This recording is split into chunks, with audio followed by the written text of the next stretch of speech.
કેન્દ્રનગર વાણીઓની ઢાળી વિસ્તારમાં થી અમે આવી છીએ બૈરા અને જણ બધાય આ 3 મહિનાથી આ પાણી 15 દિવસ 14 દિવસ 15 દિવસ આવે છે। અમે કમ્પ્લેન કરી અરજી કરી કોઈ કાંઈ અમારો જવાબ દેતું નથી અને તે અમારે ભોગવવું પડે છે। એના માટે અમે નગરપાલિકાએ જ આવ્યા છીએ પાણી માટેનો પ્રશ્ન સોલ્યુશન માટે।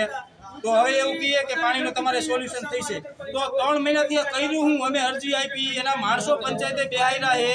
તો પંચાયતે મેડમને આજ ફોન કર્યો તો મેડમ એમ કે મને કાંઈ ખબર નથી તો 3 મહિનાથી મેડમ પંચાયતે કરે હું અહીંયા અને કચરો 4 દિવસ ટ્રેક્ટર વાળો આવે મજા આવે ત્યાં નકર અમે પંચાયત હતી ડેલી કચરા વાળો આવતો સોસાયટીમાં અને પાણી 4 દિવસ આવતું એને બદલે અત્યારે પાણી 14 દિવસ આવે અને કચરા વાળો 4 દિવસ આવે।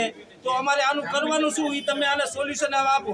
મીડિયા પેટે અમે જાહેરાત કરી કે ભાઈ અમને જલ્દી ને જલ્દી સોલ્યુશન તમે લાવો અને મીડિયાવાળા અમારી મદદ કરો જેમ બને એમ। અમારે પાણીનો પ્રશ્ન છે અને કચરાનો પ્રશ્ન છે એ બે સોલ્યુશન થવું જોઈએ। આજ અમારી ઘરે એને બે દી અમને પૈસા નહીં હોય ને અમારી ઘરે તો શાક વગર અમે ખાઈ લઈશું બાકી પાણી વગર હાલે એમ નથી બિલકુલ। પાણીનો પ્રશ્ન અમારે જલ્દ જલ્દ ઉકેલ લાવવાનો છે। મારું નામ રંજનબેન છે, ગામ મહેન્દ્રનગર। અમે પાણી માટે આવ્યા છે વાણિયાવાડી સોસાયટીમાંથી કારણ કે અમારી અહીંયા આજે 13 તારીખે પાણી આવ્યું હતું તો હજી લગી પાણી અમારે આવ્યું નથી તો અમારે પાણી માટે શું કરો તો અમારા જણ હારા છે તે એમ કહે કે અમને 4 દિવસ દેશો તો હાલશે 5 દિવસ દેશો તો હાલશે તો મોરબીમાં કેટલા દિવસે પાણી આવે છે એ તમે પહેલા જોવો તો અમને 5 દિવસ પાણી દેશો ને તોય ચાલશે પણ પાણી વિના નહીં ચાલે। અમારે પાણી માટે જણ આવીને માથાકૂટ થઈ જાય કારણ કે પાણી અમારે ઘરે અમે વાપરતા હોય તો એમ કે આટલું શું કામ વાપરો પણ કપડાં ધોવા ફરિયા ધોવા છોકરા નવરાવા અમારે નાવાનું પાણી તો જોઈએ ને પાણી વિના તો ન ચાલે ને।